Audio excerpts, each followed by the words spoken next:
Kalau Pak Dek kan sebenarnya dari kecil ya, dari SD kelas 4 rencana mencari Tuhan, mencari Sang Yang Widi. Dije aja Sang Yang Widi sebenarnya. Kengken ya ujo di dawe. Dot sana pung itu. Makanya Pak Dek dari kecil itu sudah mesti teater ngalih-ngalih tongos-tongos itu nih yang disaran-sarankan itu loh. Itu. Tetapi terakhir di 2017 Pak Dek kesanalah ke Kailas. Ya. Nah, kadena saja ada wujud siwa itu ya. Ternyata sing keditu Pak Dek hanya mendengar suatu bisikan, nak pulanglah, aku sudah ada dalam dirimu. Ajarkanlah umatku semua di sana untuk mencari aku di dalam diri mereka masing-masing. Artinya Tuhan, apa yang diajarkan oleh leluhur kita, ada dewa di deweke. Maka tujuan orang belajar spiritual bukan untuk menjadi sakti, bukan untuk menjadi hebat, bukan untuk melihat alam gaib, tidak. Hanya menemukan Tuhan yang ada dalam diri kita.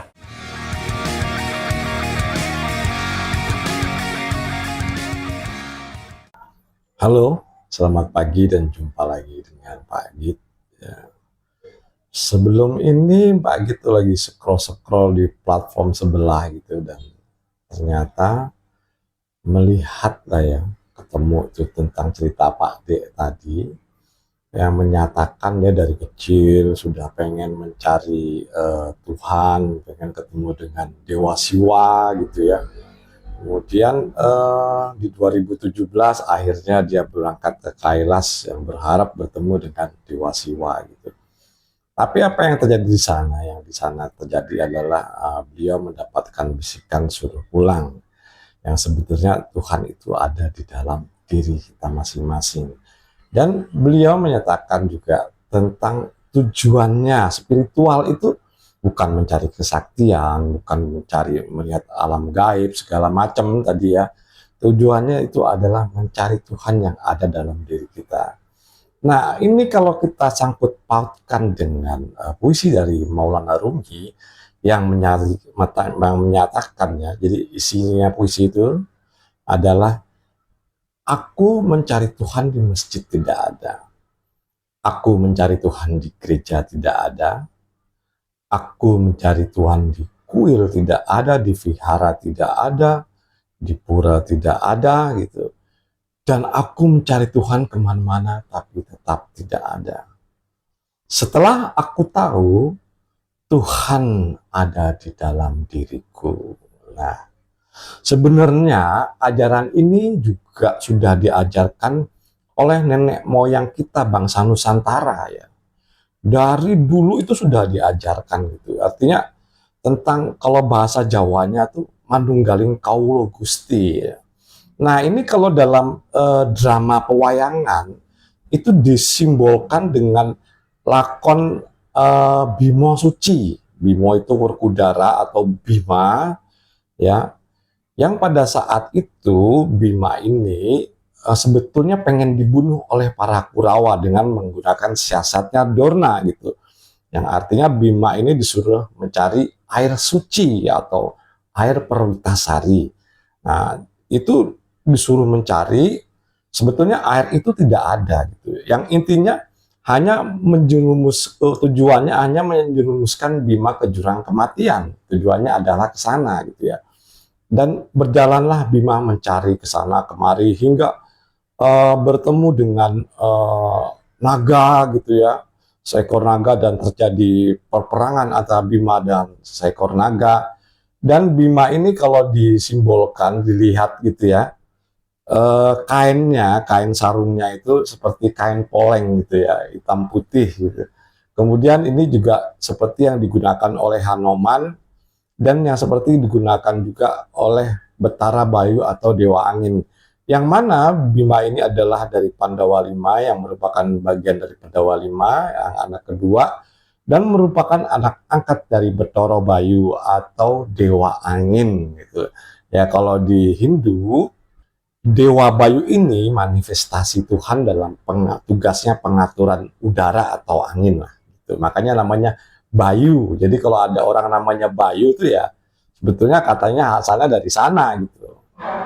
Nah, dalam perjalanan ini ya Bima itu juga sebetulnya nggak tahu harus mencari kemana. Yang akhirnya Bima itu bertemu dengan Dewa Ruci atau biasa disebut dengan bahasa Jawa yaitu Sang Hyang Wenang. Tapi mungkin bahasa Bali juga mungkin Sang Hyang Wenang ya. Jadi yang maha berwenang. Gitu. Dan pada saat Bima bertemu dengan Dewa Ruci ya atau Sang Hyang Wenang, nah ini Bima disuruh masuk ke dalam tubuhnya Dewa Ruci. Tapi apa yang dikatakan Bima? Ya tidak mungkinlah aku masuk ke dalam dirimu gitu loh. Karena dirimu lebih kecil dari aku ya. Kalau kita lihat dalam bentuk pewayangan, Bima itu kan besarnya seraksasa gitu ya. Sedangkan Dewa Ruci itu ya sama Gareng atau Bagong gitu ya. Itu lebih kecil gitu ya. Emang bentukannya kecil ya, lambangnya kecil tapi ya namanya dia tetap yang berwenang lah, dilambangkan seperti itu. Dan apa yang terjadi? Udah kamu jangan banyak omong, kata Dewa Ruci. Kamu masuk saja ke dalam tubuhku. Akhirnya masuk. Apa yang terjadi teman-teman? Di sana Bima ini mendapatkan di sana tempatnya itu luas sekali, melebihi alam semesta, nyaman, nikmat gitu. Jadi istilahnya dia menemukan jati dirinya di sana gitu. Dan apa yang terjadi?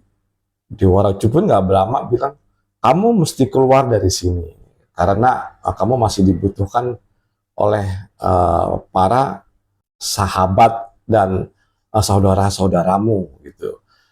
Sebetulnya Bima tidak mau keluar dari dalam tubuh Dewa Ruci, yang artinya setelah dia menemukan Tuhan gitu ya, menyatukan dirinya dengan Tuhan, itu lebih nikmat gitu. Maksudnya itu filosofi cerita ini arahnya ke sana gitu ya. Arah dari cerita Bima Suci ini adalah peleburan antara kita dengan Sang Hyang Widi atau sang penguasa lah seperti itu. Atau ya kalau di Jawa disebut dengan Manunggaling Kaulo Gusti itu. Melebur antara abdi dengan Tuhannya menjadi satu, itu di situ terdapat keindahan dan kenikmatan. Nah, tapi akhirnya Bima sadar juga bahwa dia masih dibutuhkan dalam urusan duniawi oleh sahabat dan saudara-saudaranya, kemudian keluar dan kembali lagi ke Pandawa Lima. Jadi inti dari cerita itu sebetulnya pencarian manusia terhadap Tuhan gitu. Jadi cari di mana-mana itu gak ketemu. Yang sebetulnya Dewa Ruci itu melambangkan soul. Soul itu apa ya? Jiwa yang ada dalam diri kita. Jadi kalau kita menyelami jiwa yang ada di dalam diri kita atau Tuhan tadi yang disebut oleh Pak Dek yang ada di dalam diri kita, nah itu adalah proses gitu ya. Kalau kita amati proses ritual-ritual keagamaan gitu ya, entah itu agama Hindu, Kristen, Islam gitu, itu kan diawali dengan ritual-ritual ya yang katakanlah nyepi gitu ya, puasa, sholat gitu ya, ke gereja terus dan lain-lain gitu ya.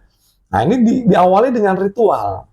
Dengan tingkatan ritual tadi, kemudian masuklah ke tingkatan spiritual.